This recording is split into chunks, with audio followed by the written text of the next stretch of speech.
Ce que Lucien voulait avoir, ce que lui et Mike Harris appelaient un politique. Quelqu'un, moi j'avais été 10 ans député à Ottawa. Et Mike Harris voulait que ce soit quelqu'un de la politique qui soit délégué du Québec.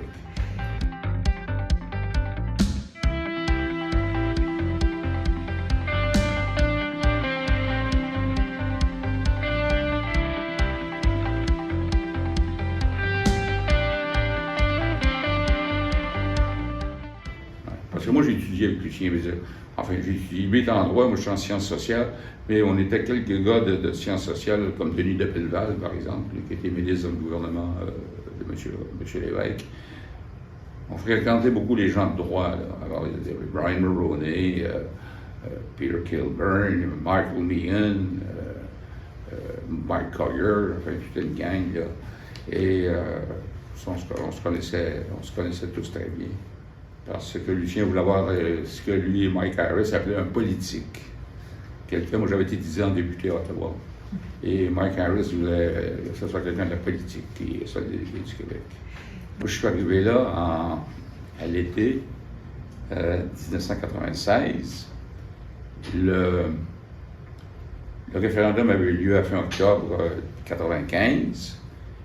Et le Canada anglais était sûr qu'il y aurait un autre référendum. Il y avait beaucoup de panique. Alors moi, les premiers mois, je me suis consacré presque uniquement à ça, pour faire en sorte que personne ne perde la carte au lendemain. Et, ça a été mon mandat. C'est pas un mandat que je me suis donné, là, on ne m'avait pas demandé spécifiquement de faire ça. Formidable à Toronto, je vous dis pourquoi. Parce que c'est le contraste avec Los Angeles. Moi, je suis à Los Angeles avant. Et à Los Angeles, j'étais un petit poisson. Tu comprends, le Québec en Californie, ça n'occupe pas beaucoup de place. Alors, c'est Robert qui m'avait annoncé qu'on fermait la délégation. Parce que Lucien, à un moment donné, a décidé de fermer toutes les délégations aux États-Unis, sauf New York.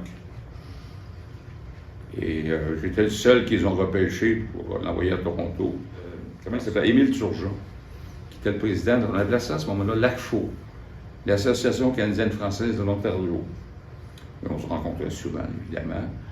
À Welland, je me souviens, il y avait un moulin de Dominion Textile. Moi, dans mon comté, à Montmorency, quand j'étais député fédéral, à côté de la chute Montmorency, il y avait une Dominion Textile. Et ça date du 19e siècle. Et ce qui m'avait frappé, c'est que j'avais rencontré, je pense que c'était un prêtre, qui m'avait raconté que l'entreprise de textile là, à Welland, ça avait été mis sur pied par des ouvriers de Saint-Grégoire de Montmorency qu'ils avaient transféré à Welland. C'est eux qui avaient, parce qu'il y avait l'expérience, évidemment. Puis c'est des francophones qui avaient démarré le Dominion Textile de Welland.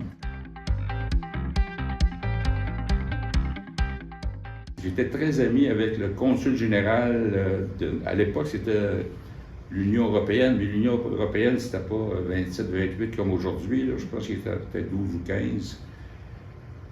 Et moi, je suis devenu très ami avec le consul général de Belgique, qui s'appelait M. Mineur, Jean Mineur. Et un jour, j'ai frappé un grand coup, parce que Mineur m'a dit, lui, c'était un spécialiste de Gaston Miron. Ouais. Il avait étudié beaucoup Gaston Miron, puis il connaissait les œuvres de Gaston Miron.